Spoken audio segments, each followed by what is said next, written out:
Once upon a time, in a kingdom far away, there lived a kind and gentle girl named Cinderella. She was known throughout the land for her sweet spirit and warm heart. Yet, despite her beauty and grace, Cinderella's life was not as joyful as it seemed.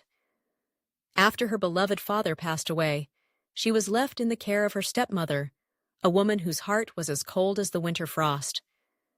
Cinderella's stepmother had two daughters of her own, and they were as unkind as she was.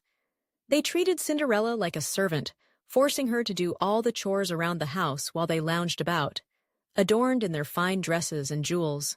Cinderella spent her days cleaning, cooking, and tending to the needs of her stepfamily, but she found solace in the company of the animals in the garden.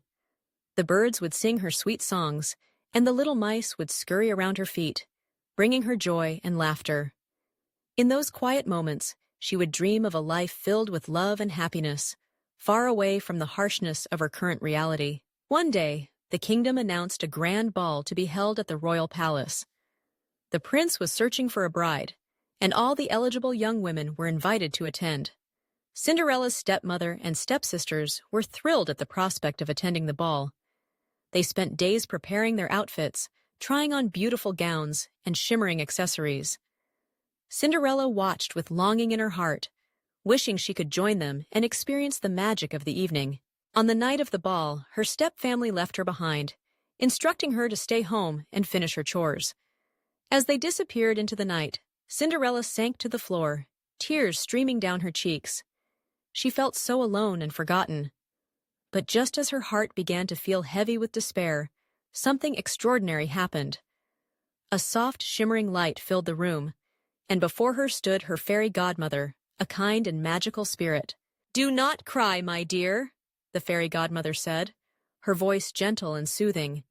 "You shall go to the ball."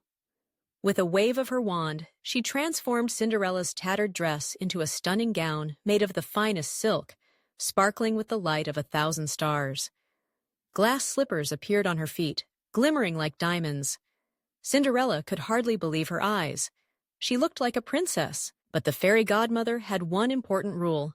You must return home before the clock strikes midnight. At that hour, the magic will fade, and everything will return to the way it was. Cinderella nodded, her heart racing with excitement.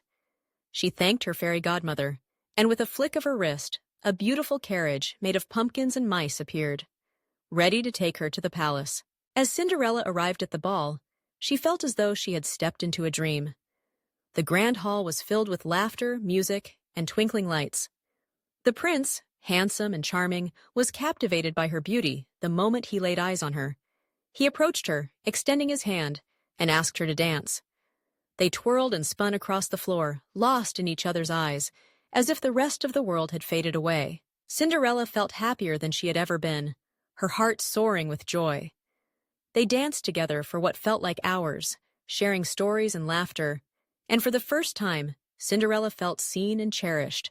But as the clock began to chime, signaling the approach of midnight, panic washed over her. She knew she had to leave. In a flurry, she said her goodbyes and ran from the ballroom, her heart racing. In her haste, she lost one of her glass slippers on the stairs. The prince, noticing her departure, picked up the delicate shoe, determined to find the mysterious girl who had captured his heart. As the clock struck 12, Cinderella's magical gown transformed back into rags, and the carriage turned back into a pumpkin. She hurried home, breathless and filled with both joy and sorrow, knowing she had left a piece of her heart behind at the ball. The next day, the prince sent his royal guards throughout the kingdom, searching for the owner of the glass slipper. He vowed to find the girl who had enchanted him. When the guards arrived at Cinderella's home, her stepmother and stepsisters were eager to try on the slipper. They squeezed and pulled, but their feet were too large. Cinderella, who had been quietly watching, stepped forward. Her heart raced as she asked if she could try on the slipper. Her stepmother scoffed, but the guards nodded, allowing Cinderella to slip her foot into the delicate glass shoe. It fit perfectly. The guards were astonished, and Cinderella's stepfamily could hardly believe their eyes. They had treated her so poorly, never realizing the true beauty that lay within her. In a flash, the prince arrived, and when he saw Cinderella, His eyes lit up with joy. "You are the one!" he exclaimed. Cinderella smiled, her heart swelling with happiness. The prince took her hand, and together they left the confines of her dreary home, ready to embark on a new adventure filled with love and laughter. Cinderella and the prince were married in a grand ceremony, surrounded by friends and family. The kingdom rejoiced, celebrating the love story that had blossomed against all odds. Cinderella had finally found her place in the world, not just as a princess, but as a beloved partner. Together, they created a life filled with kindness, compassion, and joy, ensuring that no one would ever feel as alone as Cinderella once had. And so, the magical tale of Cinderella teaches us that true beauty comes from within, and that kindness and love can conquer even the darkest of times.